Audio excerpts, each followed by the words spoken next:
Assalamualaikum warahmatullahi wabarakatuh. Selamat datang di Ruang Alek bersama saya Adrian Farhan, dan kali ini kita bakal mengunjungi salah satu anggota legislatif fraksi PKS DPR RI, yaitu Bapak Dr. Haji Abdul Fikri Fakih. Beliau merupakan Wakil Ketua Komisi 10 DPR RI, dan beliau hari ini akan kita kunjungi nih ruangannya, dan bakal ada apa sih keseruan yang bakal kita lakuin hari ini. Sebelumnya jangan lupa untuk like, komen, dan subscribe tayangan ini jika kalian suka, dan jangan lupa tonton terus Ruang Alek berikutnya dan sebelumnya juga untuk menyaksikan apa aja keseruan bareng anggota legislatif fraksi PKS DPR RI. Dan sekarang kita akan menuju ruang Bapak Abdul Fikri Fakih, dan ini nih ruangannya di gedung Nusantara 1 DPR RI. Jadi kita akan menuju langsung ke ruangannya, ikutin terus. Bye bye. Selamat datang di program My Parliament Ruang Alek. Hanya di ruang ini kalian akan dibawa ke dalam suasana kehidupan anggota legislatif fraksi PKS DPR RI.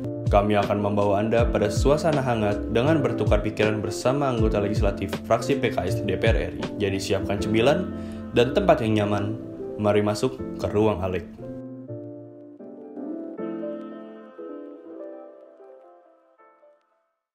Oke, kita udah sampai nih di ruangan Bapak Dr. Haji Abdul Fikri Fakih. Nah, pada penasaran gak sih seperti apa isi ruangan dari salah satu anggota legislatif fraksi PKS DPR RI? Langsung aja kita ketok. Assalamualaikum Bapak. Waalaikumsalam warahmatullahi wabarakatuh. Sudah ada Dr. Fikri di sini. Assalamualaikum Pak, apa kabar? Baik, alhamdulillah. Sedang ada kegiatan apa nih Pak? Ini lagi nunggu mau ke Komisi 10. Oh, habis ini ada agenda, kita tanya-tanya nih. Ada agenda apa sih Pak hari ini? Ada raker dengan Kemendikbud ya, karena banyak hal yang krusial di Kemendikbud, dan hari ini kita rapat kerja dengan Menteri Pendidikan dan Kebudayaan. Pagi-pagi udah rapat kerja, betapa dedikasi yang sangat tinggi ya Pak sebagai anggota legislatif. Nah, kita mau tanya-tanya sedikit nih terkait apa aja sih yang ada di ruangan Bapak Abdul Fikri Fakih ini. Jadi untuk ruangan pertama ini ruangan apa sih Pak? Boleh tolong dijelaskan nih ke sahabat PKS. Iya, ini ruangannya baru ini. Jadi yang lama ini sebetulnya ruangan saya lebih luas ini, tapi sekarang ruangan staf dan tenaga ahli lebih luas supaya teman-teman kalau dari daerah, dari dapil segala macam tidak ewoh-pekewuh, tidak ini. Jadi kita bisa datang duduk di sini atau di luar juga, dan kemudian langsung dengan teman-teman staf saya atau tenaga ahli saya. Nah, jadi yang mau mampir bisa ya Pak? Oh ya, silahkan. Jadi dari dapil semuanya atau mungkin juga tidak dari dapil, dari mana saja. Di mana aja? Saya kira karena kan kalau sudah di sini DPR RI Republik Indonesia, nah, jadi dari Aceh sampai ke Merauke sampai boleh ya Pak? Iya, semuanya siapa saja. Nah, untuk di ruangan ini Pak ada berapa orang, dan kira-kira apa aja sih Pak kegiatan yang dilakukan di ruangan pertama ini? Sebetulnya kan ada 5 tenaga ahli, tapi 2 dikaryakan di fraksi, sehingga yang bersama saya hanya 3, Mas Rafli, Pak Rusman, dan Pak Dardewantoro. Kemudian ada 2 staf saya, ada Mbak Rifa, kemudian yang ngurusi administrasi, dan satunya penghubung dengan dapil, dan mestinya mendampingi saya setiap saat itu Mas Bayu namanya. Jadi ada 2 yang bersama staf, yang bersama saya 1, kemudian yang lain mengolah, membantu konten maupun non konten teknis gitu ke saya.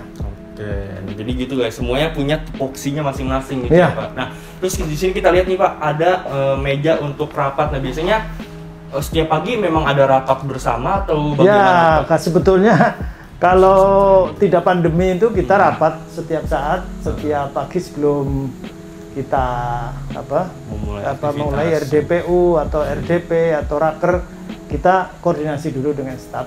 Ya, meskipun hanya setengah jam dan sebagainya. Nah, sekarang dengan pandemi ini hari ini saja masih saya ini staf pada beberapa yang masih karena masih online. Ya, betul. Jadi rapat sekarang masih online, jadi mulai jam 7 sampai jam 8 paling tidak mereka masih online. Saya tinggal karena ini harus offline dengan Pak Menteri. Jadi sekarang raker atau rapat kerja itu tidak boleh hanya online saja, Betul. tetapi juga dibatasi. Jadi dibatasi paling lama setiap fraksi 1 paling banyak, kemudian yang pimpinan 1, kemudian maksimal 2. Jadi maksimal 2. Nah, selain ada ruangan di depan ini, ada lagi satu ruangan nih, ruangan Bapak yang ada di dalam. Boleh kita lihat gak sih Pak? Oh iya, silakan. Oke lah, ikutin terus guys. Ini paling menarik nih sepertinya nih. Ini ruangan saya sekarang jadi kecil. Oke, nah ini dia, kita udah di dalam ruangan Pak Fikri nih. Jadi, wah di sini masih banyak lagi nih yang bisa kita kulik nih untuk kita tanya-tanya. Nah, dimulai dari sebelah sini kayaknya udah ada beberapa pajangan nih. Boleh tolong dijelaskan nggak sih Pak beberapa aja nih? Ada saya cerita lupa apa? Ini ada beberapa. Ini apa ini? Itu Konsulat Jenderal Republic of Indonesia di Cape Town. Di Cape Town saya pernah mimpin delegasi fraksi ke Afrika Selatan. Wah, ke Afrika Selatan, dan ini ternyata ini saya lupa ini. Jadi ini Konsulat Jenderal di Cape Town di Afrika Selatan. Kita lihat apa namanya, Table Mountain dan seterusnya, dan kita menelusuri tapak tilas dari Syekh Yusuf. Syekh Yusuf di sana ada, kalau ada yang Makassar, di sana ada. Ada penonton ya? Ada Kampung Makassar. Ada Pak di sana. Ada Kampung Makassar di Cape Town di atas, jadi di atas gunung.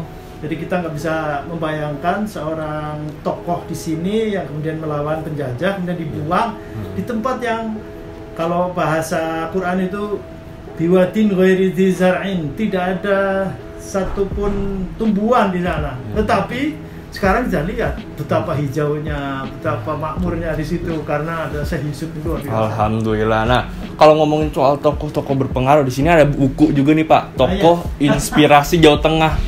Kita boleh tanya gak sih Pak, kira-kira tokoh inspirasi itu yang paling menginspirasi bagi Bapak siapa Pak? Boleh siapa aja dipilih? Ini soalnya ini tuh buku Pak Bambang Sadono. Pak Bambang Sadono itu anggota DPRD RI, dulunya di DPR RI juga, kemudian di DPRD Provinsi, kemudian dia mengkolek gitu orang-orang yang berpengaruh di Jawa Tengah. Nah ini kebetulan bukunya ini ya Pak. Satu diantaranya ada saya, jadinya kemudian.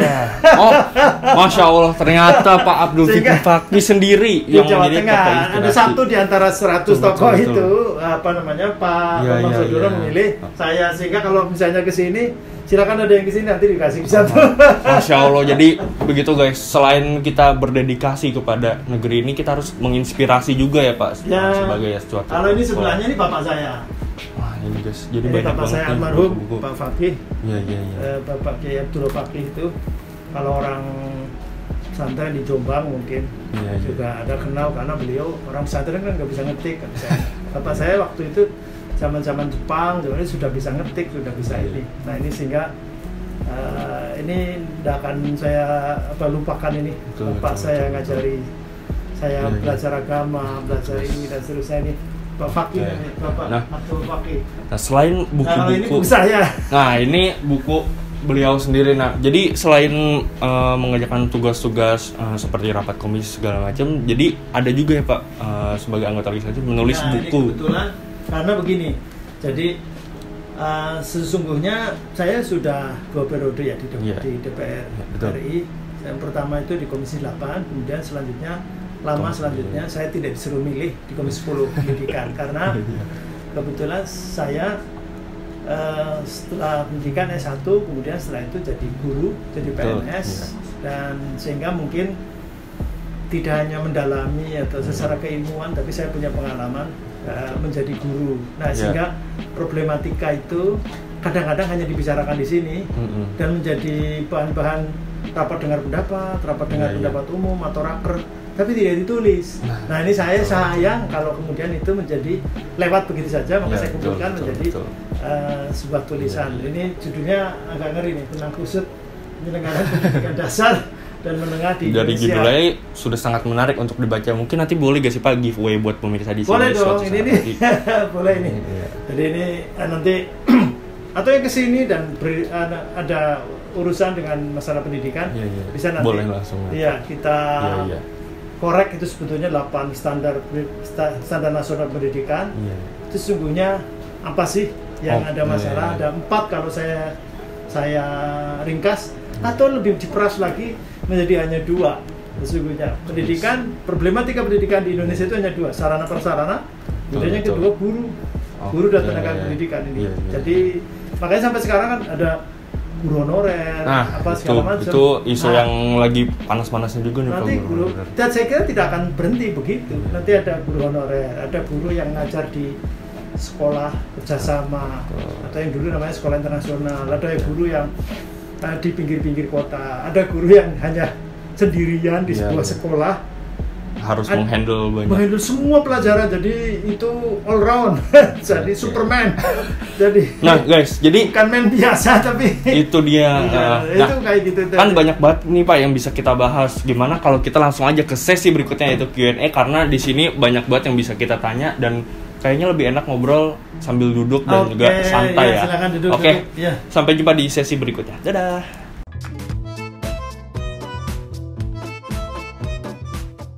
Halo, assalamualaikum sahabat PKS. Jadi kita udah sampai nih ke sesi yang sudah kita tunggu-tunggu untuk ngobrol-ngobrol santai bersama Bapak Abdul Fikri Fakih. Nah, pertanyaan pertama ini ada hubungannya soal kota kelahiran Bapak nih. Di sini ada Tongci. Oh iya. Tongci. Ini saya bukan sponsor ya, cuman memang semua merek teh di Indonesia yang beredar di Indonesia, bahkan di negara-negara tetangga juga sekarang saya kira go internasional. Ada Tongci, ada sosro, teh sosro, botol sosro, kemudian teh 2 tang, teh gopek, hampir semua teh itu yang beredar di Indonesia itu produksi di Slawi itu Kabupaten Tegal. Kabupaten Tegal. Kalau Tongci Kota Tegal, tapi ini kabupaten dan kota tadinya kan satu. Jadi ini saya lahir di Kabupaten Tegal, Jawa Tengah. Itu menarik banget nih. Pertanyaan pertama mungkin kita mulai dari yang senang-senang dulu, Pak. Apa sih Pak kenangan yang paling manis di kota kelahiran Bapak? Waduh, nggak bisa dong diceritakan dalam waktu yang singkat. Jadi ini banyak sekali. Karena Tegal ini khas ya. Satu, bahasanya. Orang bilang Ngapak itu Tegal, tapi tidak seluruh Ngapak itu Tegal. Ada juga Banyumasan, ada Cilacap dan sebagainya. Tapi Tegal itu khas. Hanya ada, ya orang kemudian kadang-kadang membranding Tegal jadi namanya Parto Tegal. Itu bisa dipastikan bukan orang Tegal tuh. Cici Tegal. Tanya aja Cici Tegal, apa orang Tegal bukan. Kartika mungkin dan segala macam. Itu bukan orang Tegal. Fikri asli Tegal, tapi nggak usah dikasih Fikri Tegal, nggak usah. Jangan ditambah-tambahin pokoknya. Jadi karena orang Jakarta juga sangat tergantung dengan orang Tegal kan, karena hampir 100.000 warteg yang ada di Jabodetabek. Hampir 100.000 ya. Ini luar biasa, artinya kalau orang Tegal pada pulang semuanya ke Tegal, ini kelaparan nih orang Jakarta. Kemudian ada martabak itu kue Bandung, ada martabak khas mana segala macam, tapi saya ditanya di pojok-pojok martabak itu 90% orang Tegal, orang Lebak Siu namanya.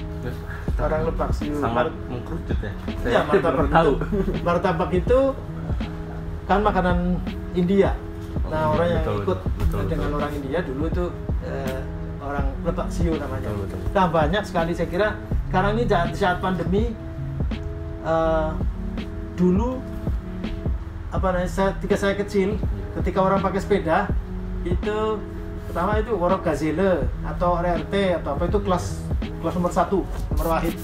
Nah, kelas keduanya itu sepeda Surabaya. Nah, ketiganya itu namanya sepeda Pagongan. Pagongan itu Kabupaten Tegal. Nah, ini sekarang ini baru tahu bahwa sekarang ini banyak beredar orang pada goes, pada beli sepeda, pada Brompton, apa Cruise, ada banyak apa segala macam. banyak. Nah, orang nggak tahu, cuma saya orang Tegal nggak pakai merek, nggak pakai brand khusus, sehingga ternyata banyak di antara sepeda itu adalah bikinan Tegal. Asli di sana ya, Pak. Asli dibikin tapi kalau mungkin ini lagi sebetulnya yang namanya genuine part-nya apa itu Honda, Yamaha, apa segala macam itu kalau yang presisi rendah hampir bisa dipastikan bikinan Tegal itu. Makanya dulu terkenal Tegal itu namanya apa? Jepangnya Indonesia. Waduh, Iya. emang mantap. Tegal tuh Mungkin paling- kalau ini sebagai pernyataan yang perlu ditindaklanjuti, kalau ada mau bisnis logam apa segala Iya. macam yang mau bikin ini, silakan ke Tegal supaya diskusi di sana. Nah, itu dia guys. Kalau punya insting bisnis yang kuat nih, mau bisnis logam ya Pak, Ya, bisa ke Tegal. Nah, jadi makanya kalau orang bikin mobil SMK dibikin di Solo kurang relevan, tapi kalau mobil dibikin di Tegal itu mau pasti- mungkin saingan dengan Pindad juga pasti berani Tegal. jos. Jadi Tegal tuh Iya. penuh dengan berbagai macam yang bisa kita kulik. Tapi sebenarnya orang-orang masih bingung kali ya Pak, kayak karena belum di up sebegitunya. Iya. Nah, itu jadi kalau ngomong-ngomong soal budaya dan juga cerita-cerita Bapak di Tegal nih, mungkin bisa 5 episode Pak gitu. Iya, Karena iya, itu betul. pasti sangat Banyak amat yang- menyenangkan dan juga banyak yang menarik. menyenangkan. Kalau orang ke Tegal, udah orang sekarang pikirannya kan kuliner. Oh, Iya, udah iya. mana ada sate yang paling enak lebih dari Tegal? Itu Sate dia, Pak. Balibul, Batibul, semuanya dari Tegal. Orang di Jakarta atau di mana coba lihat Balibul atau Batibul Oh, iya, baru iya, 3 bulan, kejem banget ya. Baru 3 bulan di sembelih. Itulah Iya, iya. orang Tegal. Jadi yang ada sate khas itu ya dari Tegal. Oke, mantap. Nah, kalau selain untuk cerita-cerita di Tegal sendiri, Bapak kalau tidak salah pernah menjadi guru juga, Pak, Ya, di kota Tegal, betul, Pak? ya. Nah, itu boleh diceritain nggak sih, Pak? Bapak dimulai dari menjadi guru PNS di Tegal, Betul. tapi pada akhirnya Bapak bisa menjadi perwakilan rakyat, Pak, bisa Iya. menjadi anggota DPRD pada awalnya, Iya. lalu anggota DPR. Boleh diceritain sedikit ya sih, Pak, apa yang membuat Bapak akhirnya mengambil amanah ini dari fraksi PKS? Mungkin lebih khas ya, dari 50 anggota DPR RI dari fraksi PKS barangkali hanya satu yang dari DPRD kabupaten, kemudian ke provinsi, kemudian ke DPR RI. Ya, ya. Itu hanya saya mungkin. Jadi Ya, ya. saya dari sekarang ini kan lagi banyak masalah problematika guru honorer. Ya. Saya pernah jadi guru honorer kan, Ya, ya, 86 sampai 87. Mungkin lebih tepatnya sampai diangkat menjadi PNS 89. Saya jadi guru honorer meskipun hanya setahun atau 2 tahun menjadi guru biasa. Kemudian 87 saya sudah jadi kepala STM. Sekolah Iya, iya. STM Muhammadiyah. Muhammadiyah, Betul. ya. Nah, kemudian 89 saya diangkat jadi PNS. Nah, kemudian kan 97 ada resesi, 98 kemudian pemerintahan ini turun dan Wah, seterusnya, sehingga saya sebagai orang yang ketika mahasiswa, ketika pelajar saya sudah aktif di masyarakat, tentu mengikuti dinamika, mengikuti ritme dan irama gejolak di masyarakat, dan saya tidak bisa tidak ikut terlibat. Dan akhirnya saya yang PNS itu 89 sudah jadi PNS. Ya. 98 saya melepaskan jadi PNS, malah mendirikan partai namanya Partai Keadilan Tanpa Sejahtera. Masih. Partai Keadilan oke. saja. Nah, dari 98 saya Ya, ini ikut mendirikan, kemudian 99 saya jadi caleg, kan boleh tuh. Ya. Jadi PNS dari caleg itu boleh waktu itu. Kemudian keluar PP 5 2099 dan 12, maka suruh memilih apakah mau terus di jalur politik atau mau terus di PNS. Jadi nah akhirnya saya ternyata jadi anggota DPR Kabupaten Tegal. Jadi saya jadi PNS di Kota Tegal. Kota Tapi Tegal. saya menjadi anggota DPRD di Kabupaten Tegal. Kabupaten Ya, Tegal ya. itu tempat saya lahir. Ya.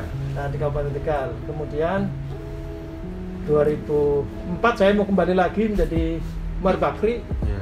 menjadi guru, tapi dikabulkan oleh partai. Cuma kemudian minta katanya saya infak nama katanya. Ya, ya. Menjadi infak nama untuk jadi caleg provinsi.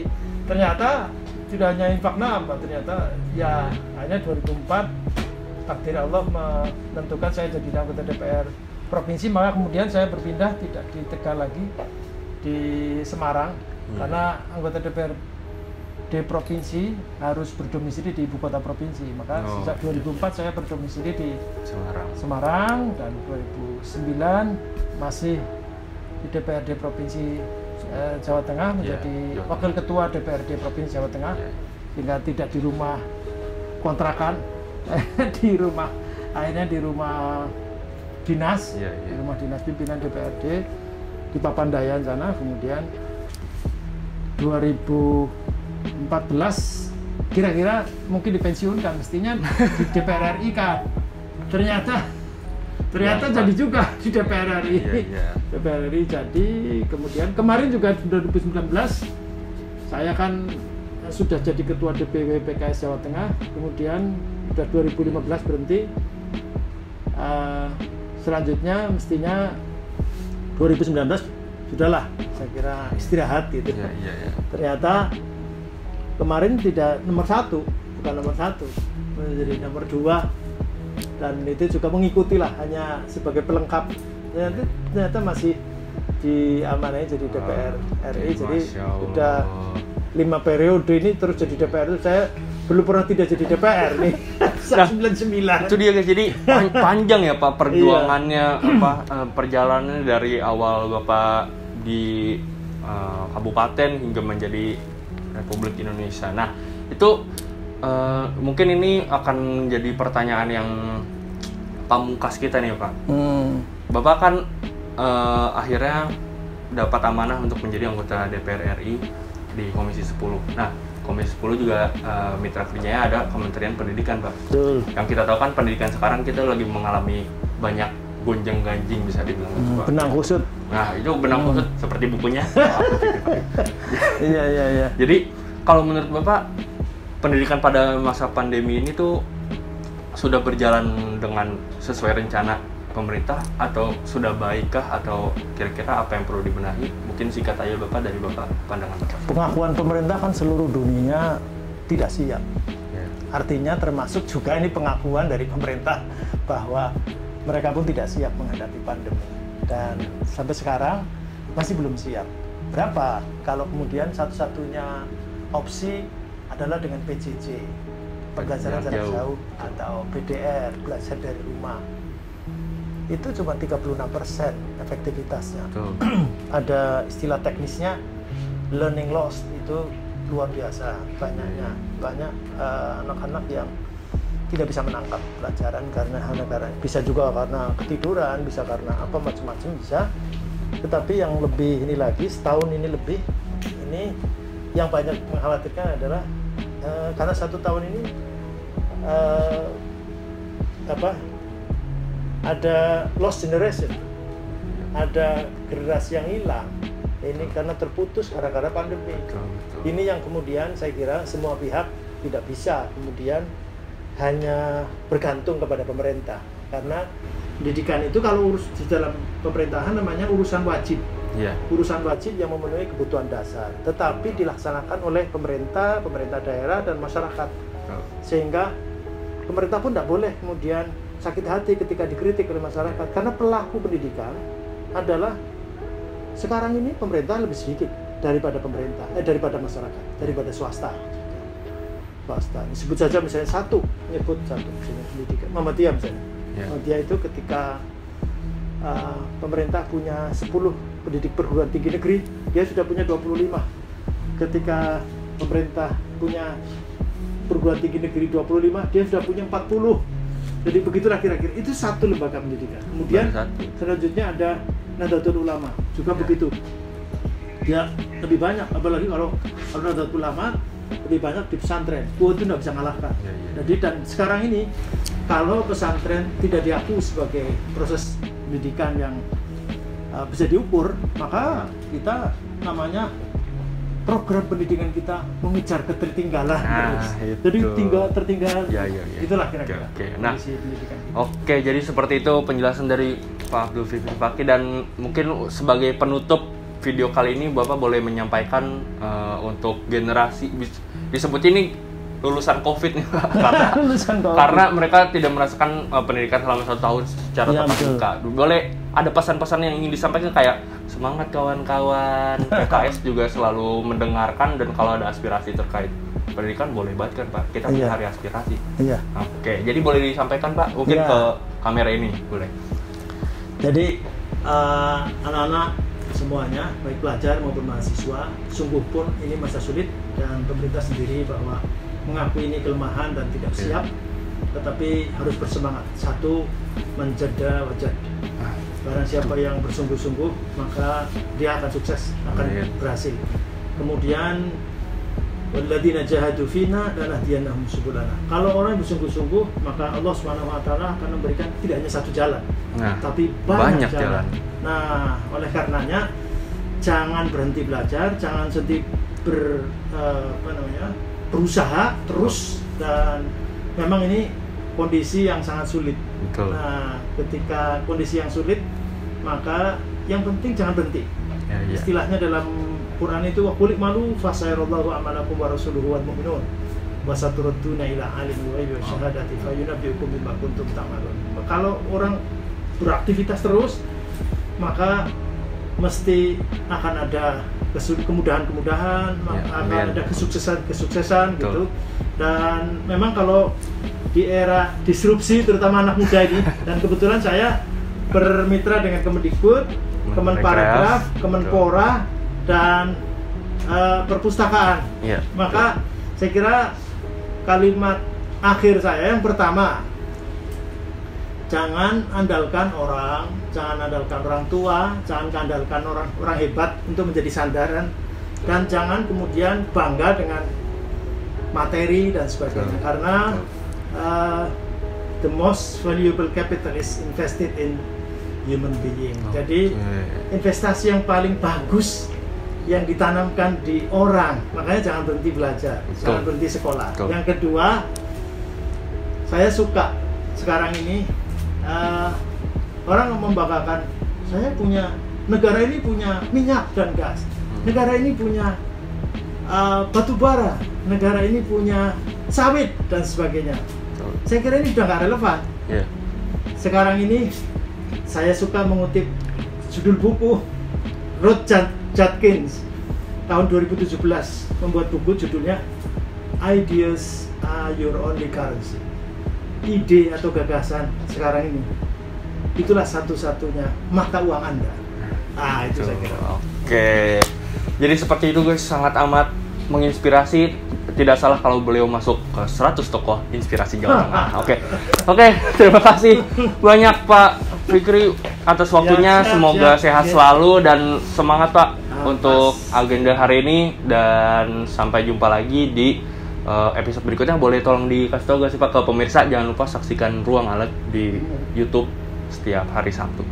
Boleh di antara ini seminggu. Jangan lupa saksikan di Ruang Alek di YouTube bersama fraksi PKS bersama melayani rakyat.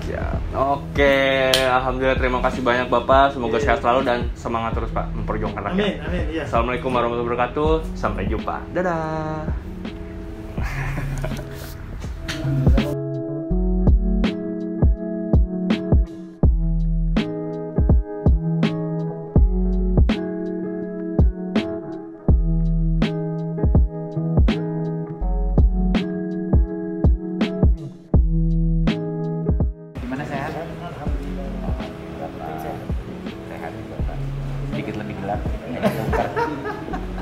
Mungkin kemana lagi? Oh bagus itu. Papua kan. Wis keren. Lama di situ, luar biasa. Lama di mana? Papua.